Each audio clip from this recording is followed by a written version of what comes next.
500 pages کی کتاب کو میں 5 منٹ میں ریویو کیسے دے سکتا ہوں. اور سیپینس چونکہ اس شاید عہد کی بہت one of the most important books ہے. میں اس کے ریویو پہ تو کچھ سوالات جو ہیں وہ آپ لوگوں سے ایسی جرنلی پوچھنا چاہوں گا کہ سب سے پہلے اس کا جو ٹائٹل ہے سیپینس، اور اس کے نیچے اس کی ایک چھوٹی سی ٹیگ لائن ہے the history of human kind. Sapiens basically ایک بایولوجیکل ٹرم ہے انسانوں کے لیے، اور ایکچولی سیپینس نہیں، ہومو سیپینس اس کی بایولوجیکل ٹرم ہے. ہماری پوری ایک انسان دنیا میں جتنی فارمیشنز ہیں، دنیا کی جتنی بھی تھیوریز ہیں، دنیا کے اندر جتنی بھی ڈیولپمنٹ ہے، یا اوور آل دنیا کے اندر جتنا بھی پرسیپشن کریٹ ہے، وہ سب ایک چیز کے ارد گرد گھومتا ہے، اور وہ یہ ہے کہ who is a human, who is a sapien، اور انسان کیا چاہتا ہے، انسان کیا مانتا ہے. یہ سوال سب سے چھوٹے لیکن ان کا آنسر سب سے زیادہ مشکل ہے یہ دینا کہ بیسیکلی انسان چاہتا کیا ہے، انسان کی اپروچ کیا ہے، انسان کس فائنل ڈیسٹنی کو پانا چاہتا ہے، یا انسان نے ہسٹری کے اندر جو کچھ کیا اس کا مقصد کیا تھا. اچھا، سیپینس کے اندر آرگیومنٹ جو شروع ہوتا ہے وہ یہاں سے ہوتا ہے کہ انسان خود بذات خود اپنی ذات کے اندر کیا ہے. انسان کی بذات خود ایک ذات کی perception, biological phases, psychological phases, social phases, اور آپ کے اکنامیکل فیزز سے گزرنے کے بعد آج جب 2018 میں سیپینس کا ریویو دے رہا ہوں، اور پیچھے آرکیولوجیکل فائنڈنگز سے جب ہمیں یہ پتہ چلا کہ جو سیپینس ہیں وہ واحد اسپیشی نہیں تھی انسانوں کی جس نے اس دنیا میں قدم رکھا. جیسے ایک مچھلی ہے، ایک مچھلی کی کتنی ٹائپس ہوتی ہیں؟ ہم میں سے جو لوگ جو کوسٹل بیلٹ کے ہیں ان کو پتا ہوگا کہ ایک مچھلی کے ساتھ کتنی قسمیں ہوتی ہیں. اسی طرح انسان ایک اسپیشی تھا جس کی 5 آلریڈی قسمیں جو ہیں اس دنیا میں ہم نے دیکھی، لیکن وہ ایکسٹنکٹ ہو گئیں. تو ایک متھ انسانوں کے لیے جو کریٹ کی جاتی ہے وہ یہ کہ انسان شاید دنیا کے اندر ایک ایسی مخلوق ہے کہ جو سب سے زیادہ اسپیشل، سب سے زیادہ ہائی پاور، اور سب سے زیادہ جو ہے بیونڈ اس پلانٹ کی کوئی شاید مخلوق ہے. حالانکہ ایسا ممکن نہیں ہے. سیپینس کے اندر یہاں سے آرگیومنٹ شروع ہوتا ہے کہ انسان کی ذات بایولوجیکلی کوئی اسپیشل ذات نہیں ہے، یہ بھی اسی ایولیوشن کا حصہ ہے جس ایولیوشن کے حصے باقی جانور یا باقی اسپیشیز ہیں.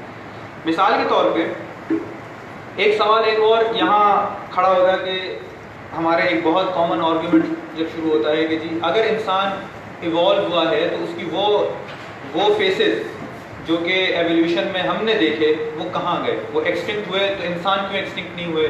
یہ انسان نے ایوالو کیوں کیا اور اس طرح سے کہاں تک پہنچ گیا؟ یہ کچھ سائنٹیفک سوالات ہم لوگ جب اپنے ذہن میں بناتے ہیں، ایک عام انسان بناتا ہے، تو اس کے ظاہر جواب ہر انسان تو نہیں دے سکتا.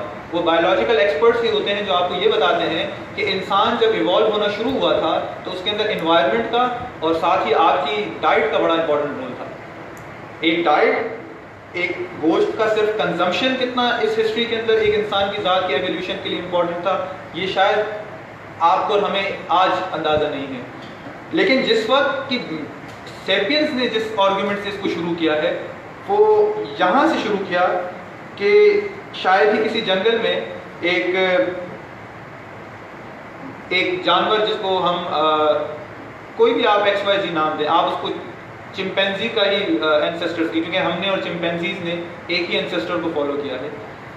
تو اگر کسی ایک افریقہ کے کسی جنگل میں کسی چمپینزی نے یہ سوچا کہ چونکہ اب غذا کی قلت ہو گئی ہے تو ان درختوں کو چھوڑ کر اب ہمیں میدان میں آنا چاہیے اگر ان کو جینا ہے، تو سروائیول ٹو دا فٹسٹ کے لیے یہ لوگ نکلے. انہوں نے گھاس میں درختوں سے اتر کر گھاس پہ چلنا سیکھا. گھاس پہ چلنے کے بعد جب وہ جب دریا کے کنارے پہنچے تو غذا کے لیے شاید گھاس ختم ہو گئی تو انہوں نے اپنی کنزمپشن میٹ سے شروع کی. یہ وہ ایولیوشنری فیز تھا جہاں سے سیپینس کا آرگیومنٹ شروع ہوا کہ ہومو سیپینس نے دنیا کے اندر پہلی دفعہ اپنی ایگزسٹنس کو کور اپ کیا.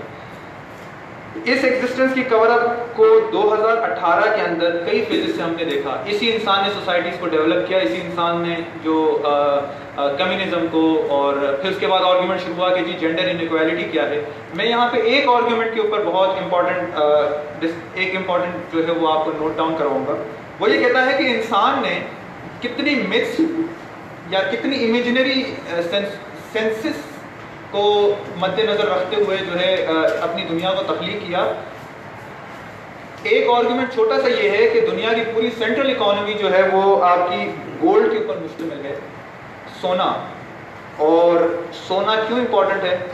اگر میں آپ سے 10 منٹ کے لیے پوچھوں تو آپ خود سوچنے لگ جاؤ کہ سونا کیوں امپورٹنٹ ہے، ہم کیوں اس کو اتنی ترجیح دیتے ہیں. اگر ریئر ہے تو ڈائمنڈ اس سے زیادہ ریئر ہے، لیکن سونا کیوں امپورٹنٹ ہے؟ یہ ایک میتھ، ایک مائتھولوجی اور ایک امیجنری بارڈر ہے جس کے اوپر ہم نے یہ کریٹ کیا کہ جی سونا امپورٹنٹ ہے، اور چونکہ سب مانتے ہیں سونا امپورٹنٹ ہے تو اس لیے سونا امپورٹنٹ ہے. تو لاسٹ آرگومنٹ سیپینس کا، چونکہ میرے پاس وقت نہیں ہے، میں پہلے کہہ چکا ہوں 500 کتاب کا 5 منٹ میں تجزیہ ناممکن ہے، وہ ریویو نہیں ہوتا، وہ صرف بس کچھ ٹاپکس کو آپ کو سرسری بتانا ہے. لاسٹ کا سوال یہاں اوپر سے آتا ہے 2018 میں جتنی اچیومنٹس ہم نے کی، socialism, communism, capitalism, gender equality, homophobia, اور جتنی جنگیں لڑائیاں ہم لوگ اس وقت لڑ رہے ہیں، سوال یہاں اٹھ کے آتا ہے کہ انسان آج بھی خوش ہے اتنی ڈیولپمنٹ کے بعد بھی؟ کیا اس نے وہ اچیو کر لیا جس کے لیے اس نے پچھلے 5 کروڑ سال سے جس کے لیے وہ جدوجہد کر رہا ہے؟ اتنی ایولیوشن کی، اپنی سوسائٹیز کو قائم کیا، اسٹیٹ کو قائم کیا، دنیا کی ساری مسائل کو اپنے اوپر لیا. اس سوال کے ساتھ کہ انسان خوش رہے، تو سوال یہاں پہ ہے کہ کیا واقعی انسان خوش ہے؟ اور آج اگر سوسائٹیز میں ساری چیزیں ایک جگہ اسٹیٹک ہیں تو واٹس نیکسٹ؟ کیا انسان مورٹیلٹی کی طرف